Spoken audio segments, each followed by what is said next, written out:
Hi pals, it's me, RD, then pronouns only. I am not 100% well. However, my voice has mostly come back and I don't feel like I'm on the brink of death every minute of the day. Also, my cough has kind of like reeled itself back a little bit so that I'm not constantly choking, which I was for a while. So, yeah, wear a mask. Because I'm pretty sure I got this at that gastroscopy my last video was about, because 5 days later I started to get symptoms, and then the day after that I was really fucking it. I could not speak. So wear a mask, bitch. Right, also my angle is a little bit different because my bedroom is south facing and it is about 6:30 in the evening. I didn't think I was going to be able to film this today, so I just thought I would give it a go whilst my mum's walking the dog. So I've got a few videos planned on this particular topic. So I thought I would start with just a general video on this show. The first video is talking about Heartbreak High, comparing season 1 and season 2, my thoughts on the characters and the plot and stuff like that, because I've special interest hyperfixation activated. I've got so many thoughts on like a few particular characters, and I feel like I need to like do a generalized talk as well, because I just have so many thoughts on the show. Season 2 aired on April 11th in the UK, so like right before I got fucking ill.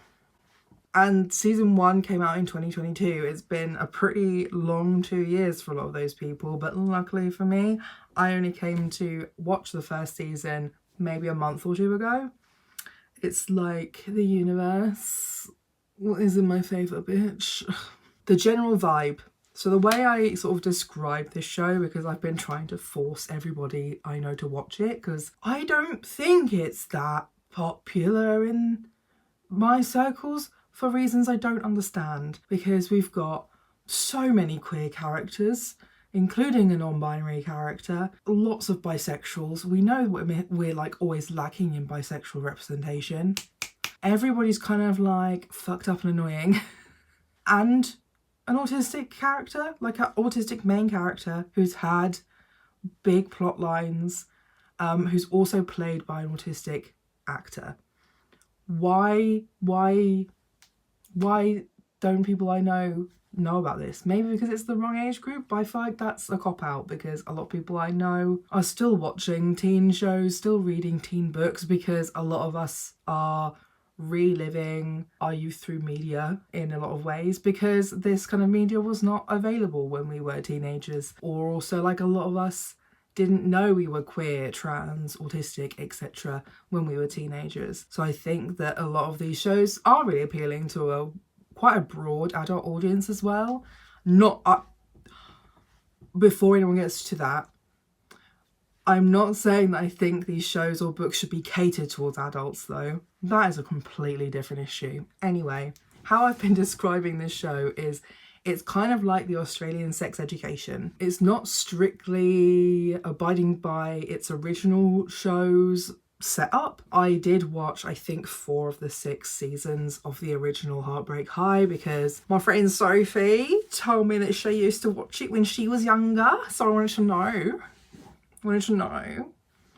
what it was all about.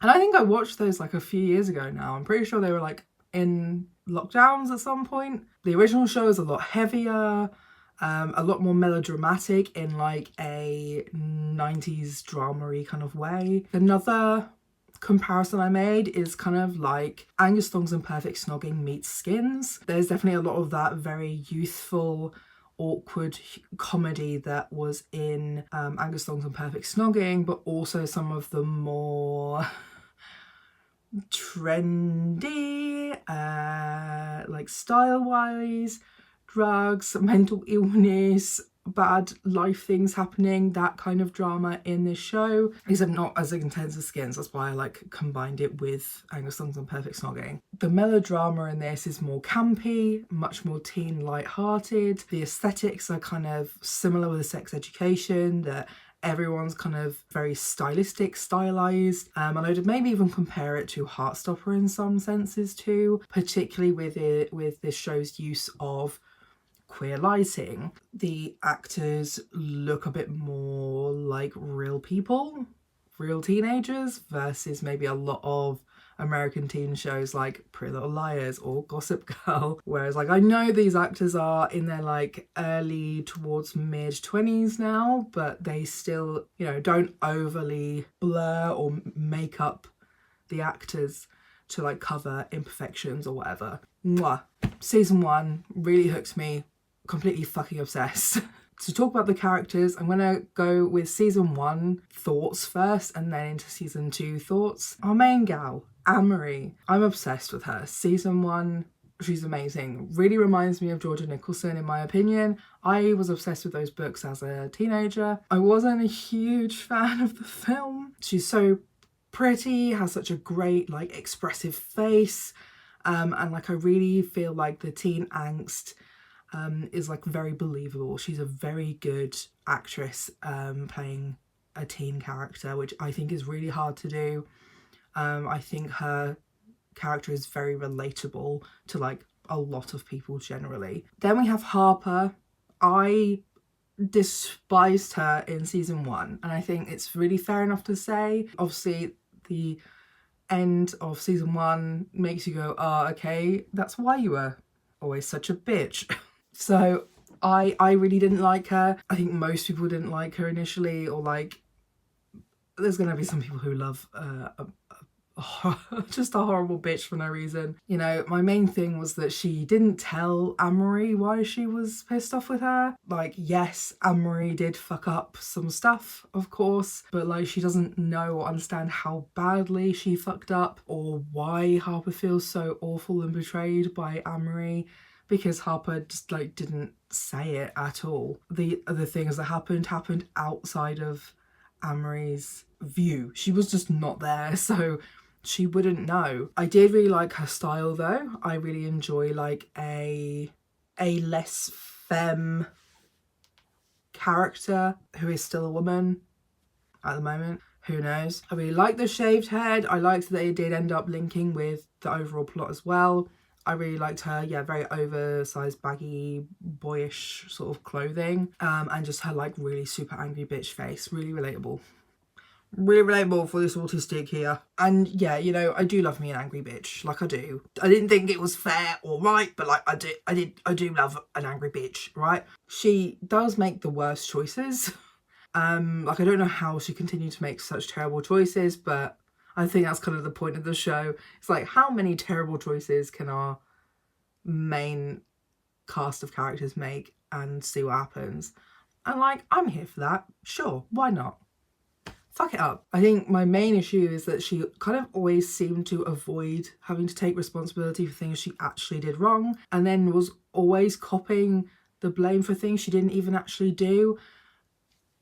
So like, it just kind of bothered me a lot, that a lot of those things, and I feel that way about the fandom as well, from what I've seen on tumblr.com. A lot of people blame her for things that weren't her fault, or like excuse the things that were her fault.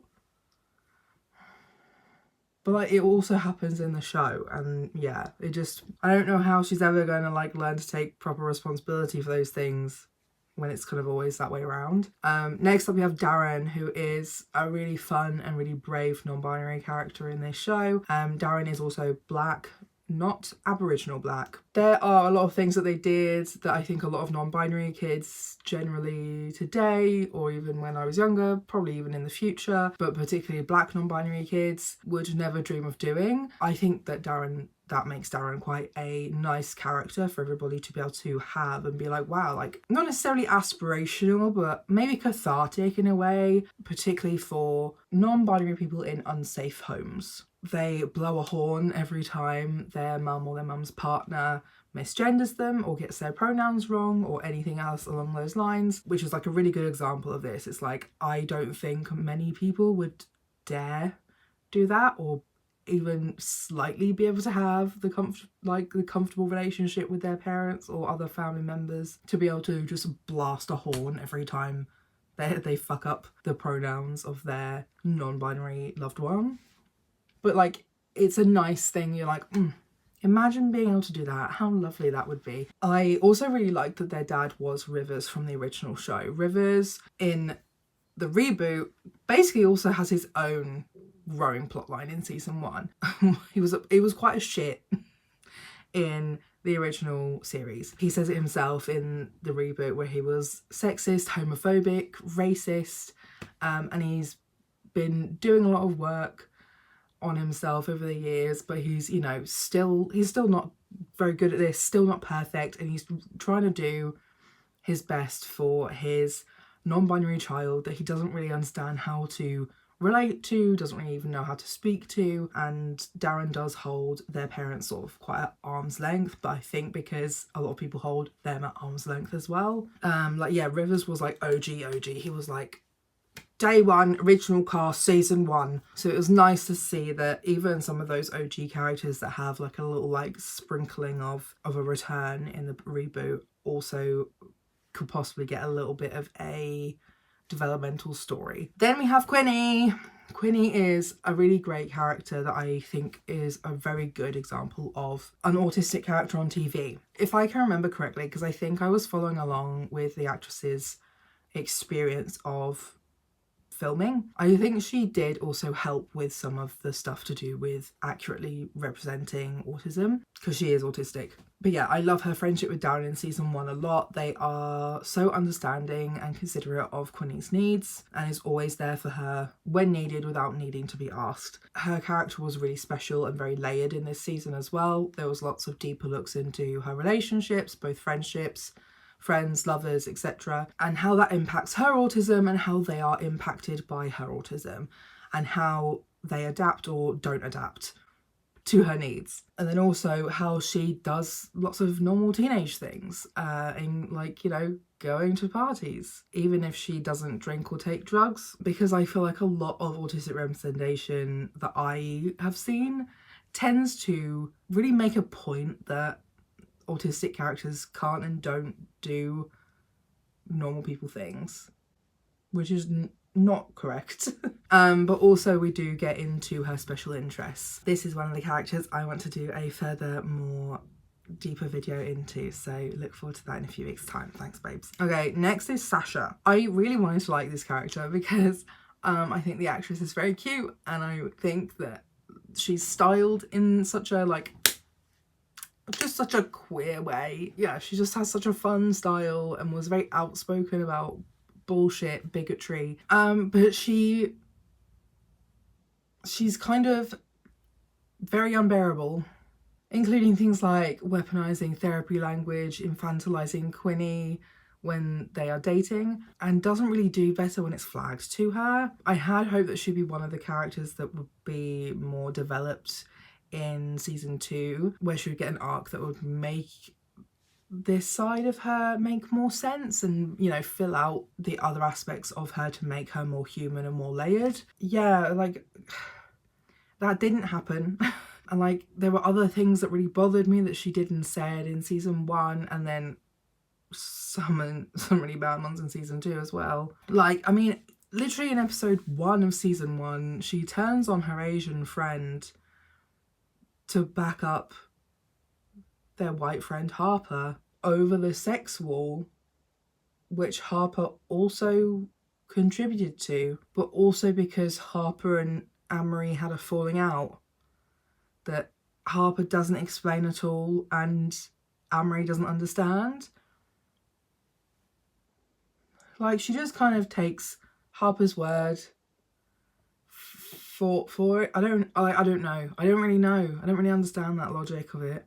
I have the same criticism of Missy because she did the same thing, but also Sasha was a bit more vocal about it and said things like, oh, you need to go and like reflect and do work on yourself and own your shit. And it's like, I think it's probably like a setup and is all done on purpose, that she says a lot of these things that are very hypocritical because she also has a lot of things she needs to work on and own her own shit. But we haven't really seen that come full circle yet where she has to do that. The next character is Missy. She was such a side character in season 1, and it was really a shame. I'm glad she could be a support and a friend for Malachi, as both of them are Aboriginal. I can't remember if it was a known spoken fact in season 1 that she's bisexual and not gay.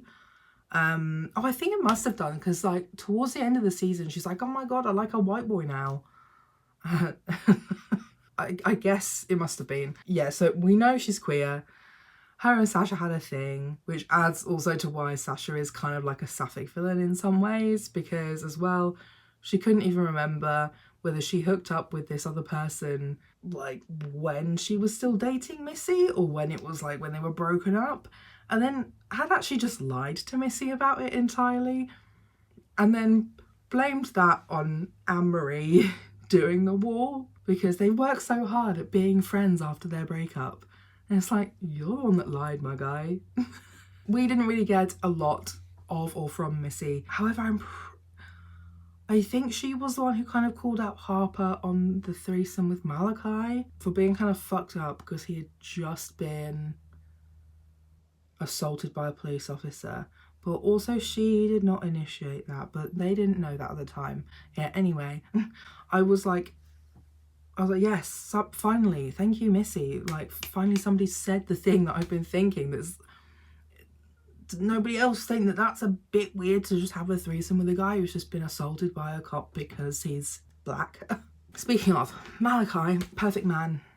No notes, thank you, moving on. I think he's a really lovely, soft and complex character who went through some really fucking awful shit in season 1 at the school. Quick overview. He just started at the school. This is the first term at the school. So he had to make friends, fancy the girl that everybody fucking hated because they made the sex map. He also got confused for somebody else, like the other Aboriginal kid in their year. So that's why he ends up in the sluts classes. But he just carries on going because he really likes Anne-Marie. Had a really great like initial romance and first sex scene with Anne-Marie where she loses her virginity. I think that's a really, really beautifully done scene. I can't remember what other show that reminded me of. If I remember in editing, I'll put a thing up, obviously. But then she was also kind of using him to get over her lifelong crush on Dusty, who was trying to and then eventually got on Harper, to then be attacked by police at Mardi Gras. Anne-Marie then accidentally posted the video of the assault online, which was then turned into a meme by people, which then was haunting him everywhere he went in life. He ran off. His girlfriend didn't follow him, but Harper and Dusty did, and then roped him into a threesome thanks to Dusty. And Dusty and Harper are both white people who hadn't really given enough of a fuck about him prior to this situation. They didn't really know him. To then have an identity crisis because he's realised that he thinks dudes are hot. And then not being able to deal with anything. Nearly jumping off of a fucking roof at Anne-Marie's party because she was making out with Dusty. Like, I'm sure I've missed stuff, but this boy deserved better. Like, he deserved better. And he doesn't get better next season either. It doesn't get better. I would like to note though, the show does trigger one at the beginning of the episode about police brutality, which I think is a good bare minimum. Then we have Spider. Spider? Fucking look, terrible man. Terrible man. Season 1, terrible man, I hate him. Season 2 though, complex feelings. But season 1, the worst man ever. I'm hoping this actor is just very good at acting and not just like that, you know, because he was very, very believable. He's very strange. I feel like the best way to describe him is he's like a white centrist, where sometimes he leans kind of liberal lefty, sometimes he leans more conservative. So he mixes and matches his points to like whatever it suits him. That's why I kind of call him a centrist. In like his talking points and arguments, he hates Anne-Marie. No one understands why. End of the season, we find out why. Not an excuse, but it does make a bit more sense. And then there's more context in season 2. He really liked her, basically. He really likes this girl. He was finally getting a shot to get with her, and his dick doesn't work. And she's just kind of like laughing at him, makes fun of him, pretends like she isn't in the room when Harper comes back to her house trying to get in, because she just doesn't want anyone to know. She's too embarrassed that she's in there with Spider, too embarrassed to be seen with him. Ooh! But yeah, more of those vibes in season 2 for him, but with somebody else. I only made the connection as I was writing this up earlier. And now we have Dusty. A white man? No! Yeah, huge amounts of this plot is he is white. Like, it is brought up repeatedly. And I think it's because he doesn't necessarily look white. Maybe because the actor is not white. He looks quite ambiguous. So I think he's probably Greek. That's my, guess, alright? However, fuckboy of all fuckboys. Kisses Anne-Marie for why? I don't know. Probably because he can, and he knows he won't be rejected because of the destiny line she wrote on the sex map between the two of them. Then fucks Harper in the same night. Then uses Anne-Marie to try and properly get with Harper as a relationship. He then fucks over Harper and Anne-Marie after initiating this threesome with 2 vulnerable people, because Harper was almost sexually assaulted before the show started, and Malachi was literally just assaulted by police. Then gets pissy with both of them when it was his idea that they were enjoying themselves. Then goes for Anne-Marie to get back at Malachi and Harper. Harper is then doing what she can to prevent Dusty from being a douche because someone has passed chlamydia around. I don't know who exactly it was. I don't think it was ever fully explained. But it's probably Dusty though, am I right? He's the one of the 3 of them who's been out shagging everybody. Anne-Marie doesn't have chlamydia and she's already shagged Malachi, so he didn't have it before that threesome. And I don't think it was a thing that Harper had slept with somebody recently before sleeping with Dusty. But yeah, he basically passes it off as Harper passed it on to both of the dudes because she's the one that found out that she has it and was responsible and went and told the people she'd had sex with recently so Ron can take their meds. Yeah, the season ends with him just kind of being humiliated by Harper and Anne-Marie, and then he moves schools. Next up we have Ant, also a small side character really, but I love this man and I love the Spider-Ant duo. Both of them as friends, but also as the headcanon of boyfriends, because why are they so what are they so gay for? What are they so gay for? There's the really obvious teen boys doing teen boy weird stupid sex things, but then there's just normal moments, particularly in crowd scenes. I think one of them was at the Mardi Gras and one of them was at, I think, Anne-Marie's party. There's probably some others as well, but those are the 2 that come to mind right away, where it's literally just scene setting basically, and you see them together and they're just so homoerotic, and I can't really even explain why or how homoerotic they are in those moments, but they just look so intimate, and I can't get it out. Can't get you out of my head. I wanted season 2 to have more Spider and Ant being gay and kissing, but it didn't go that way, and I'm sad. I wanted a bit more messy blurred lines of sexuality where people weren't necessarily definitely gay or bi or whatever, but were just kind of shagging for shagging's sake. But I mean, also Ant did get a handy from Darren, which is not exactly straight, but also not straight, because Darren's non-binary, so we make the rules, okay? We decide if it's gay or not. I don't know, he's just a goofy hunk, to be honest, you know? My friends know I've got a weakness for goofy hunk himbos. Like, himbo to the max, this man. Also, like, I really like his dress sense. I don't know what it is. I just like the way he dresses, you know? And then the last character I'm really going to go into detail for season 1, Cash, the man, the myth, the legend, the character no one ever expected to fall in love with as much as they have done. Our bi-ace icon, our Eshe, which I fucking had no idea what the fucking Eshe was before watching this show. And that's not the first Australian show I've sat and watched. Why is this the first one with Eshes in? The man who lives with his nan and has a fucking pet duck. He deals drugs a lot as well. I love this man so much. He was held back a year at school, so he's a tiny bit older than the other characters. But he's been in love with Darren since year 8 and has been pining for them ever since. But also, he has experimented with some other people sexually, which led him to, well, both realising that he's bisexual, but, well, biromantic, but also absolutely asexual because ick, sex.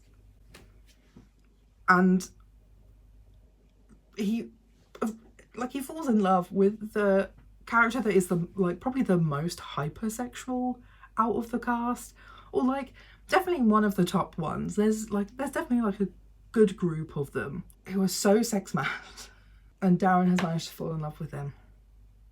R.I.P. my babe. There's a lot of will they, won't they in both seasons, but like they're dramatic. I love you, Darren, and I've loved you since year 8. At the end of season 1, and then being immediately arrested.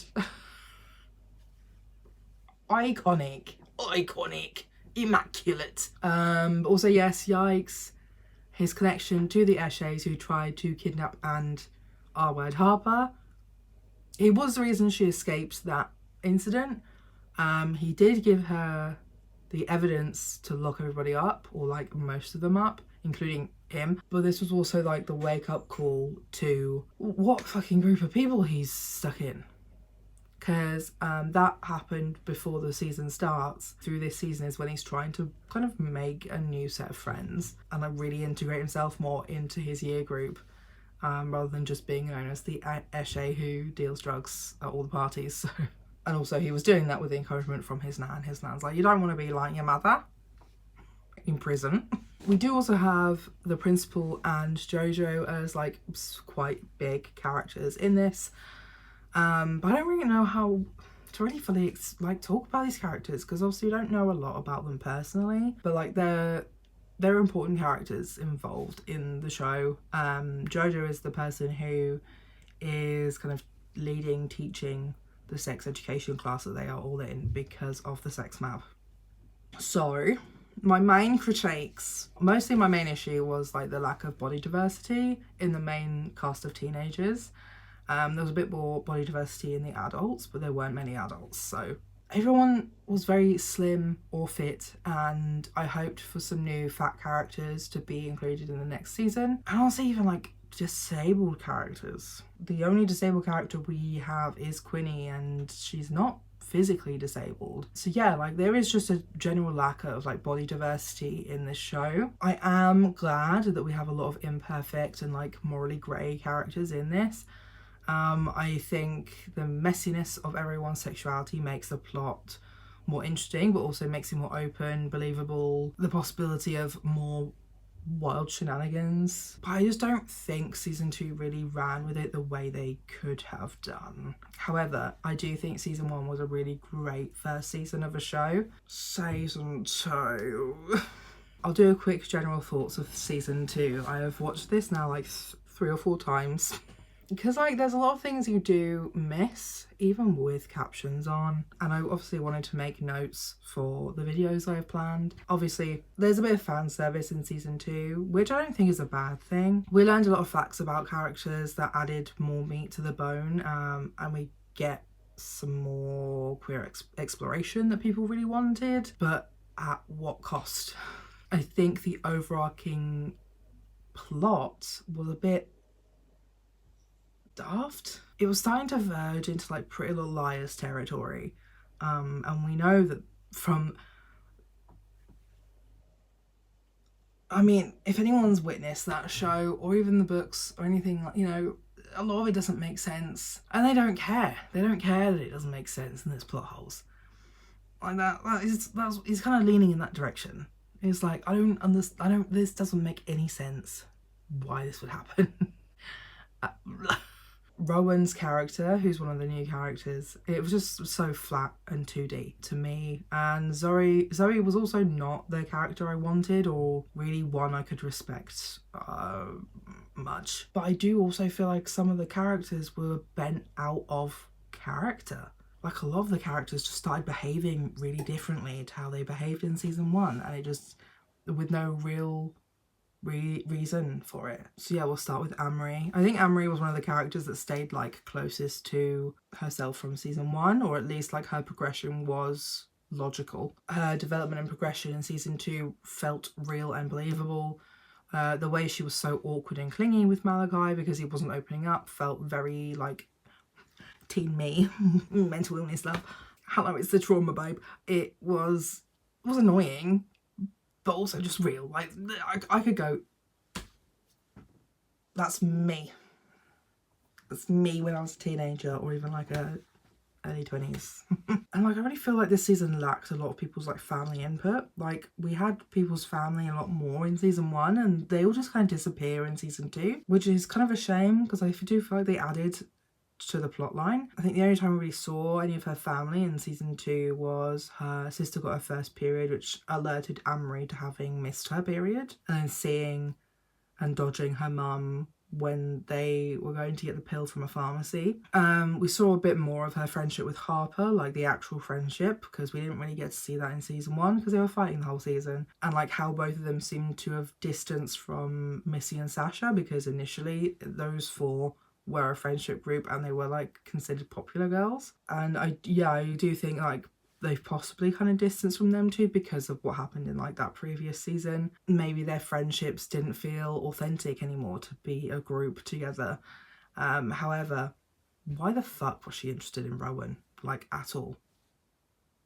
I truly could not answer that question. Harper, she was a lot more likable this season. She was more of like a snarky bitch with problems that we could empathise with, rather than just a bitch TM, because that's how she felt for the most of that first season, because we just didn't know what the fuck was going on.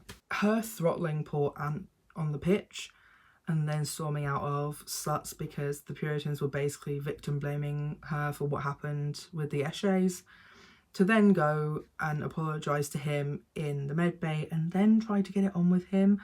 Like, please, girly pop, chill out. Also, you could absolutely not grow a whole mullet in the amount of time between what's supposed to be season 1 and season 2. Get a haircut. I do not believe you grew that mullet. Her growing friendship with Ant is actually really nice to watch. She tells him why people think he's like the other blokes that he hangs around with. Well, one, because he fucking hangs around with them. And he's honest when she hurts his feelings too, which is something she needs and something I think she actually wants. She keeps telling people to stop handling her like she's going to break any second. Some people don't get the Harper and Ant ship. Like, they aren't really friends or in the same friendship group, but I think that she might have gotten to know him a little when she was dating Dusty, maybe. Because, I mean, Dusty doesn't really seem very reliable or really like a doting boyfriend, you know? I feel like she probably often ended up, like, stuck with his mates. So I feel like they maybe got to know each other a bit more then, so they have a bit more of a rapport versus the others who she's friends with Ant. I think they could be a cute pairing as long as they don't treat her too much as like a manic pixie dream girl. I like that she's trying to take responsibility, and I also like that she's highlighting where she needs help and support but has no one to give it to her. I like that the principal is stepping in to help her, but also I like how Harper then calls out the principal for not offering Cash the same chance that she's offering her. Then we have Darren. Again, Darren got character assassinated this season. I don't know that Darren. I don't know that Darren. I don't know who that is. They were very unkind and not much of a friend to Quinny this season. They were in a very me state all season. Their dad just wasn't in the season at all. He was away doing a book tour. So, you know, we were missing out on a lot of those moments where he really could have stepped in and helped Darren with some of the issues that they were having with Cash or with Quinny. But also at some point, I'm pretty sure Darren, Harper and Cash move into the same loft that Rivers lived in the original show. So I feel like there could have been a really nice moment there between two of them where, I don't know, he's helping Darren move in or, you know, whatever. But we just didn't really get any of that. So yeah, Darren had to be very much by themselves. They didn't see or speak to their mum at all this season. And then as well, the way that Darren just kept doubting Cash or kept treating Cash really weirdly. Darren let Chuck make them doubt Cash about the whole Harper situation, which was like such a reach. Like, why would you believe this man? Like, why would you believe this man? Like, I've done. Then getting shoppy about the never have I ever, learning Cash has done XYZ with other people and not just like talking about it with Cash. Though I am glad that they stuck to their guns when Cash was trying to initiate something sexual, because, you know, they know that that's not what Cash wants to do, really. They don't want Cash to feel like he has to do things like that to be worthy or enough for their relationship. I do really love a lot of the development between them, but they're always like breaking up, getting back together. Just was like so tiring the way that they like would like fucked off to go shag an ex after Cash was with Chuck and wouldn't listen to why Cash was with Chuck. And then, like, I don't know, going to the Puritans group was a bit much, but I mean, like, I guess at least that they are trying things out to see what might help or might work when it comes to trying to find a good medium or a good, like, situation that works for both Darren and Cash as both hypersexual and asexual people in a relationship together that's meant to be monogamous. I haven't said otherwise. And like, oh, yeah, like the straight up way that they said like the world can't always work to your rules to Quinny after like the end or like mid to end of season 1, where Quinny asks if she's too much and Darren says yes, but you're my too much. Like, fuck off writers. Do you remember any of these characters, or are you new here? Did you not watch season 1? Like what do you mean? What do you mean? Quinny didn't have a huge focus this season. Sad but understandable. She had quite a big highlight in season 1. This season was to develop a lot more of the other characters that we didn't see a lot in season 1, and then the progressing relationship dynamics between everybody. Quinny is single all of this season, whilst all of her mates are the ones like hooking up and possibly dating people or like trying to be big adults in the world when they are still children.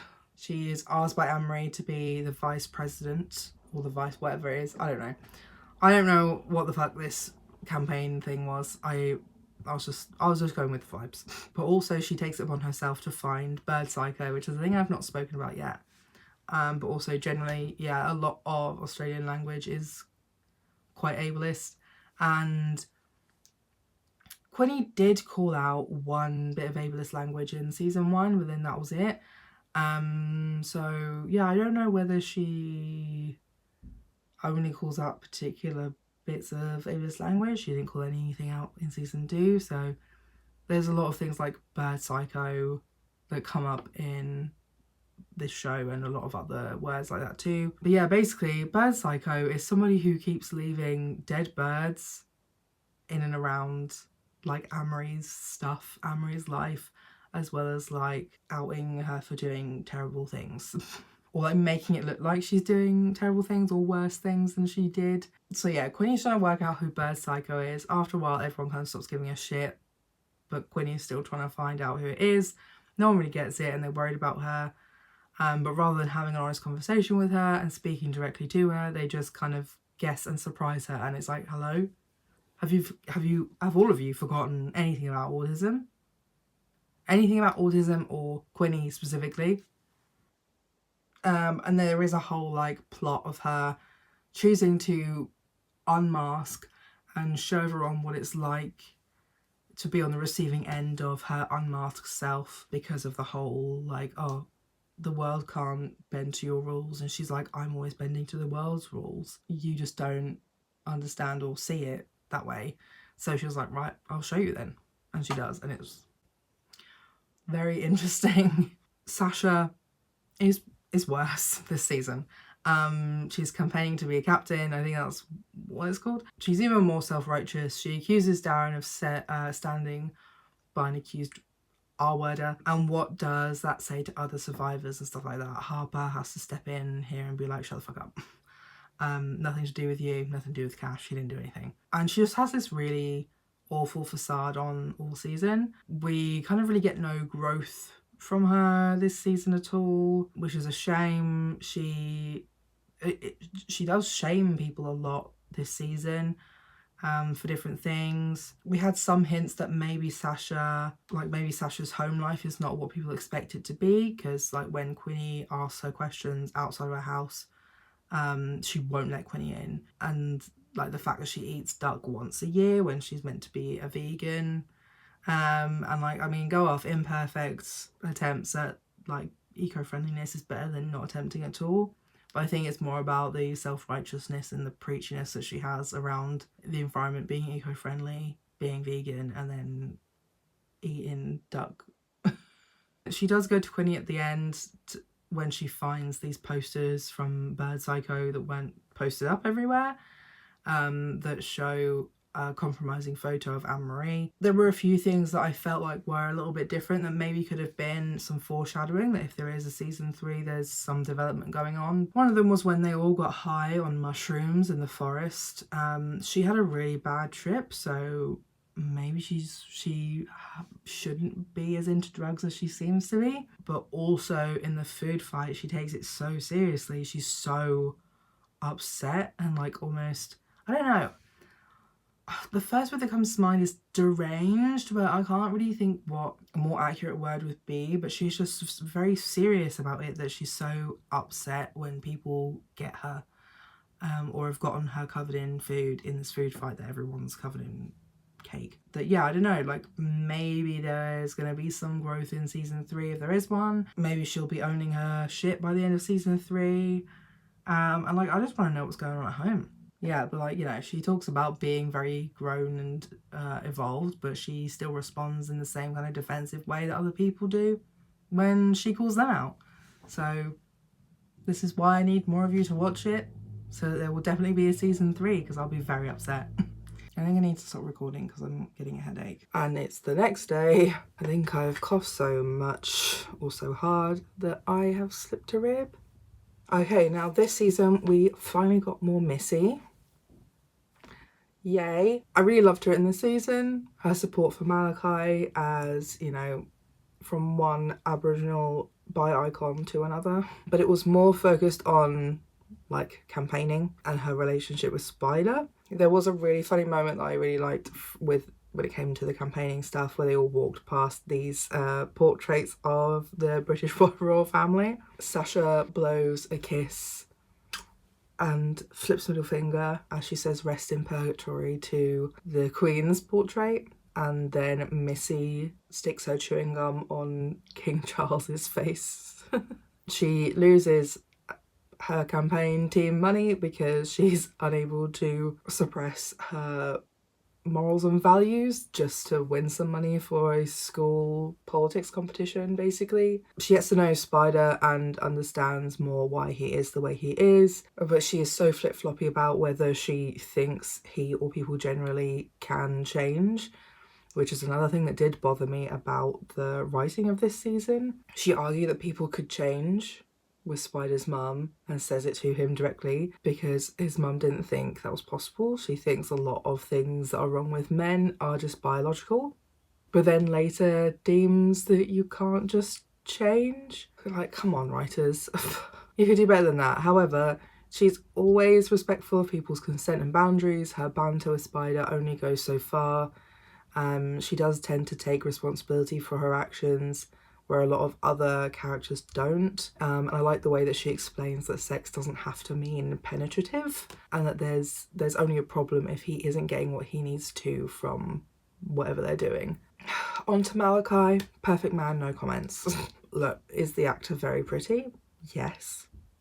Do I have a soft spot for the Chino Skater Boys?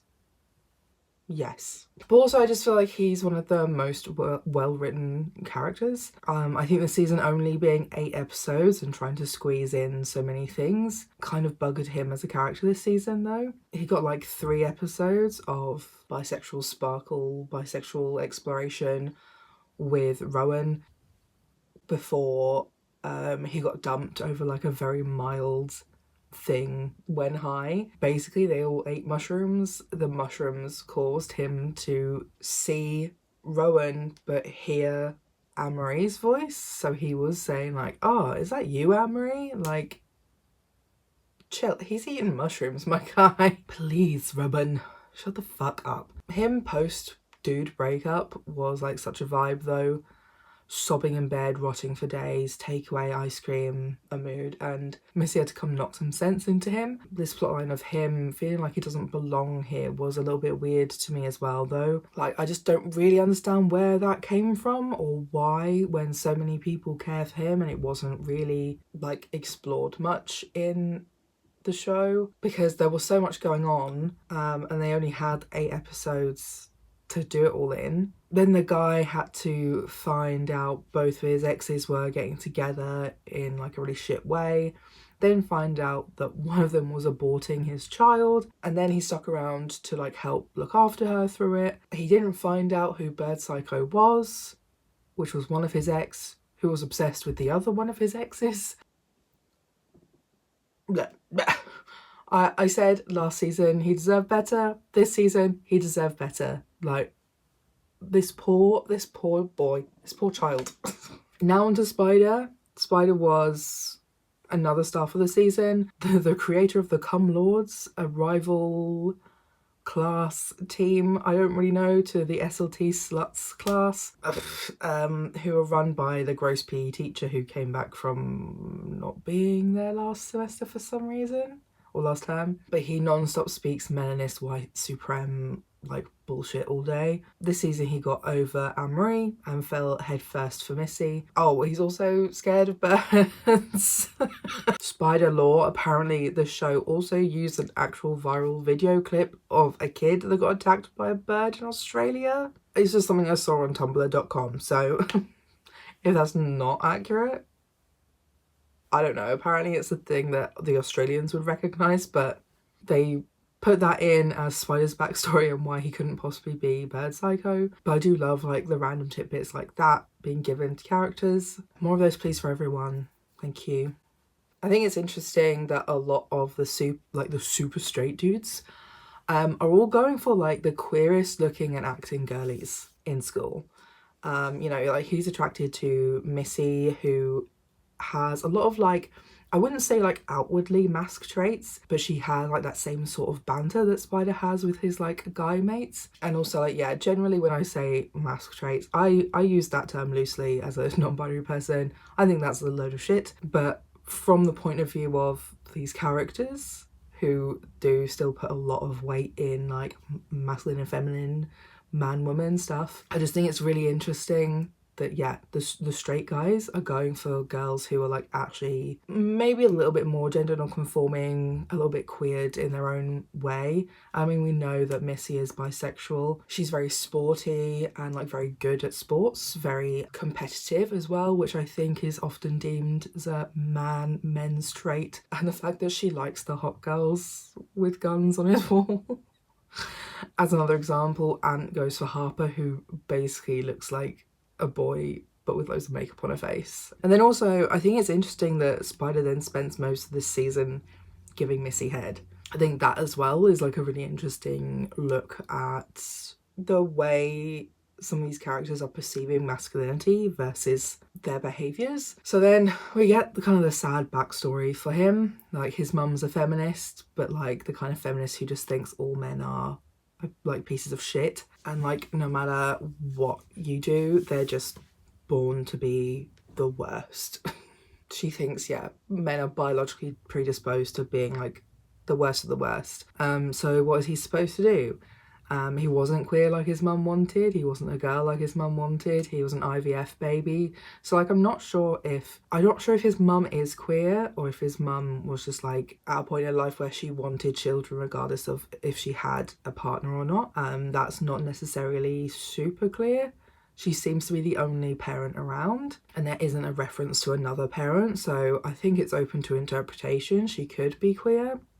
She could also not be queer. So yeah, you know, he thinks, cool, I'm gonna be your worst nightmare then, Mum. she really is a bitch, and Missy is so slay for knocking her down a few pegs really subtly. Then his experience with Missy ends up kind of similarly to what happened with Anne-Marie. He really likes this girl. This time though, he's like at least hooking up with her and doing a good job, and eventually like gets over like his dick issues, which was the issue with Anne-Marie initially. But when he decided to like lean into what JoJo teaches in SLTs, and away from like Timothy the weird PE teacher's teachings, it kind of backfires. He's honest to Missy about wanting to be able to kiss her whenever, like, and be able to show her off as his girl, etc. But she's kind of embarrassed to be seen with him and wants to keep it a secret. She gives the impression that sure, if he can change and can prove he's changed, then they have a shot. And when he tried to show he's like making the effort to change, Sasha then berated Missy so much for being with him secretly that made Missy doubt that he was actually serious about wanting to change, and deemed all attempts at change as woke fishing, which is like a very valid concern, particularly at him like looking at him, come on. But it's just a bit of a shame that came because of her friend who's so just kind of like deeply unforgiving. I think that's one of the traits of Sasha, is that she's very unforgiving of people's mistakes or past. And yeah, like I think especially because he did go to JoJo for advice, that's like really big for him. He literally is the one that left that class at the beginning of the season. The fact that he actually was like, you know what, I know who can answer my questions, who can help me here, and it is this person who I definitely have some making up to do towards.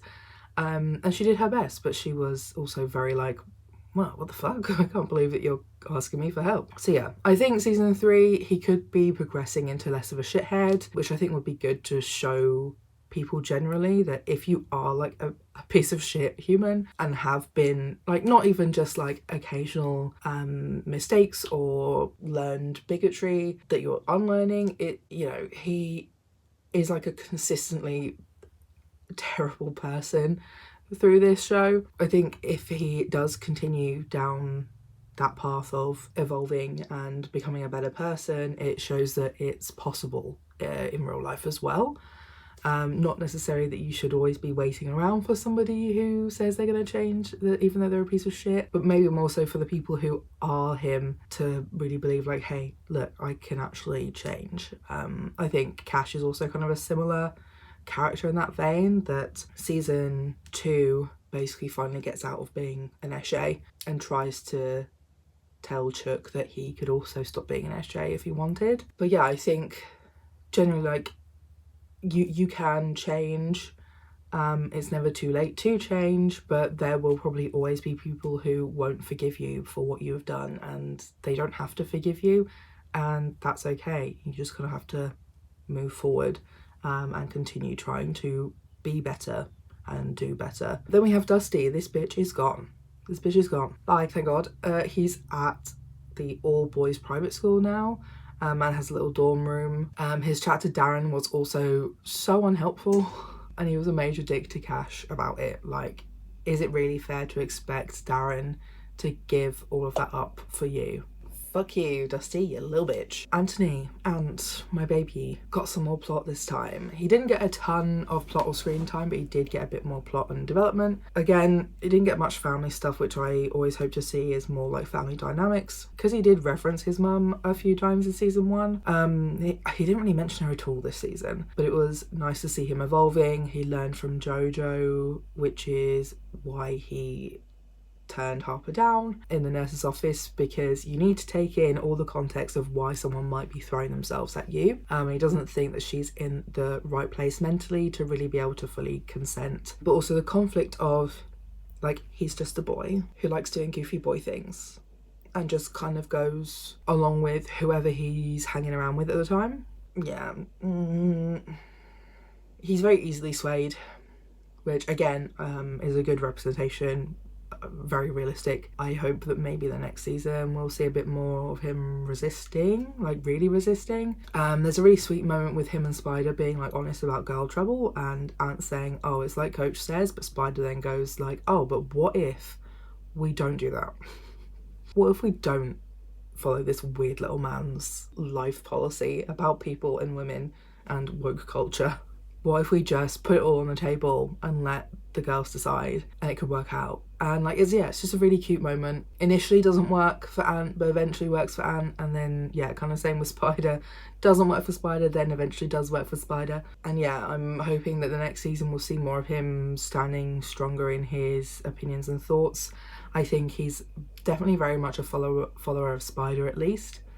We did see a bit more of like a little bit of like teenage rebellious to the coach towards the end of the season, but he was also very quick to bend to what was expected. Then Cash, the best man, the best human ever. This season was for Cash, baby. We got more Daru the Duck backstory, and more of him just generally. We got Cash out of jail because Harper dropped the charges because she was miserable dealing with this lawsuit. We got Cash back in school because Harper said it wasn't fair to the principal. We got happy Cash and Darren at times. We got an example of asexual sex. We got asexual lighting, asexual colour-coded outfits. We got him trying to find a compromise that worked, and also being devastated by Dusty's shit and Darren's plan to go shag Jake instead. And we also got Cash paying more attention to Quinny than any of her actual like close best friends. I just need so much more of this man. Just more of him all the time. And I wish they'd let him give himself a makeover. He like almost did for a second before he got high, where he almost shaved his hair and got rid of all his clothes, and like, you know, I'm not saying an entirely new vibe, but like just a little like tweak, elevated, stepping away from Eshe but not completely divorced from part of his identity that he grew up with, you know, just a little bit of elevation, just a cute little girly pop, you know, anything to get rid of the mullet, honestly, please. And now we have like the two characters I have so many problems with. We'll start with Rowan. I think this is probably the worst character of the season, and Zoe is very close after him. I think both of those characters were inserted just for plot and not like furthering the main cast of the show. After this season, I do not see him coming back to school, love. And there's a slight possibility for Zoe, especially because there was like a different connection, that she is Missy's cousin. I love an evil bisexual as much as the next person, but like, this was just demonised in mental illness, honestly. He was just demonised for the plot, bro. You know, for one, 3-episode romantic arc with Malachi. 2, he was bird psycho, with next to no logical reasoning for why. Like, it was just wild. 3, he had no personality. He just had no personality. And 4, what were those boots? What were those boots? To then hop onto Anne-Marie so soon after. Sir, do you love her or hate her? Like, I don't understand. Dumping a hottie like Malachi for no reason, and then getting with Anne-Marie for no reason, and then threatening Malachi for no reason. Very possessive. Literally a stalker, literally a harasser. Bro, all because Anne-Marie was mean to you once a million years ago and someone killed your brother and you blame her for it. Like, I don't know, man. I feel like most of his character is a stretch. It's just like a lot to force into one character. A lot of people expected to see like a true love triangle. Well, instead we got Bird Psycho. They had all dated each other. It would have been a really great moment to like explore love triangles, maybe non-monogamy, polyamory, possibly open date, I don't know. These bitches are messy, but no, he's just Bird Psycho, and Malachi's moved away to Switzerland. Yeah, like, I just think 8 episodes is too short for what they were trying to shove into this season. Like, a lot happened last season, but I feel like there was enough like succinct plot lines and character developments, that they were all like quite cohesive. This season was just a lot of what the fuck, why is that happening, you know? Like I still had a good time. There were still some really great parts, but overall I was just like, I do not understand. Like, I think that they, instead of doing Bird Psycho this season, they could have put it into season 3 and developed the like Malachi Amory stuff with Rowan more in this season, and then he, I don't know, it then turns into Bird Psycho because things went wrong with Amory, you know? I feel like it would have been a bit more of a logical build-up, and also had like more space for the things that they were trying to squeeze into this season instead. Then on to Zoe. I really had high hopes for our one fat character. I don't think she was as bad as Rowan. Why the fuck is the one fat character the Puritan? I did see people generally were saying that they liked the inclusion and the side-by-side comparison of a non-asexual celibate character and an asexual character to kind of show the differences between those two things, which I did also enjoy as well. Like when I read that, I was like, oh yeah, that actually does make sense, and I think is actually quite a useful side-by-side comparison. And like, yeah, I don't know, I'm just a bit disappointed that they chose the fat girl, and not only the fat girl, the fat First Nations girl to be the crazy Puritan, but also there were some really cringe, gross moments for her character that I just feels like is often given to the fat characters or fat actors in the show, in shows, not the show, just like any show in general or any film. I did like that she was self-confident. There wasn't anything about her size, nothing referenced her size, so like anybody could have played this character. So at least it wasn't like, oh, well, because I'm fat, people don't want to fuck me, so I decided to become a Puritan instead. You know, like she has a boyfriend. So I did like that. But like, yeah, it's just the one fat character who is a Puritan, and a lot of the weirdness of like stealing somebody else's vibrator to use in secret in the same room as them. Felt like she deserved better, you know? Could have got somebody else to do that. Okay, so overall, things that I liked. I love the camp or like sleepaway episodes. I love shit like that. I love the food fight. I love the overarching campaign plot. I think that was a good overarching plot for the season. I also, like, I forgot this, but they all do like a little dance at the formal. I can't remember what it's called. The nut something. I don't know. But I was like, yeah, I fucking love like a dance sequence. But also it seemed like a dance sequence that people would like legitimately do, because it didn't look very difficult. Yeah, I like seeing more of the characters who didn't have as much spotlight. I like seeing Malachi's sort of bi awakening, even though I felt like it really could have been explored a lot more and a lot better generally. My critiques, yeah, I think the new characters were flops really, especially Rowan. I think they tried to do too many things this season, didn't have enough screen time for all of it to actually make sense. Add more episodes or cut some of the plot lines. Like, if they were really desperate for Bird Psycho, like I said, they really could have built up to it in season 3 instead. The lack of a Sasha plot line and like exploration sucked really, because she still kind of comes across as quite unbearable overall. So much breaking up and getting back together just generally, but like particularly for Cash and Darren this season, that made no sense. The way characters changed how they treated Quinny made no sense. Yeah, like I said, I just feel like this season is almost like the characters forgot who they were a lot of the time. I don't know what happened there or why that was. However, I would still die for these characters. I want to see a season 3, so fucking watch the show. Add to the online fandom, please. There's not a lot on tumblr.com and I need some more. Give me some more. At the moment, my plans are currently that I want to make videos on Quinny and Cash, and then maybe like a general group video on the bisexuals of the show. So let me know what you think of that in the comments down below. Let me know if you have watched it, what you think of the show, who's your favourite character or characters, because I find it so difficult to choose. So yeah, don't forget to like, subscribe, comment, share my videos if you haven't done any of those things already, to help support my channel. Hopefully this cough will be gone by next week, because it's horrible. I hate it here. Can't really breathe right now for fear of coughing. But I felt well enough to try to make this video. So yeah, I'll see you next week. Bye.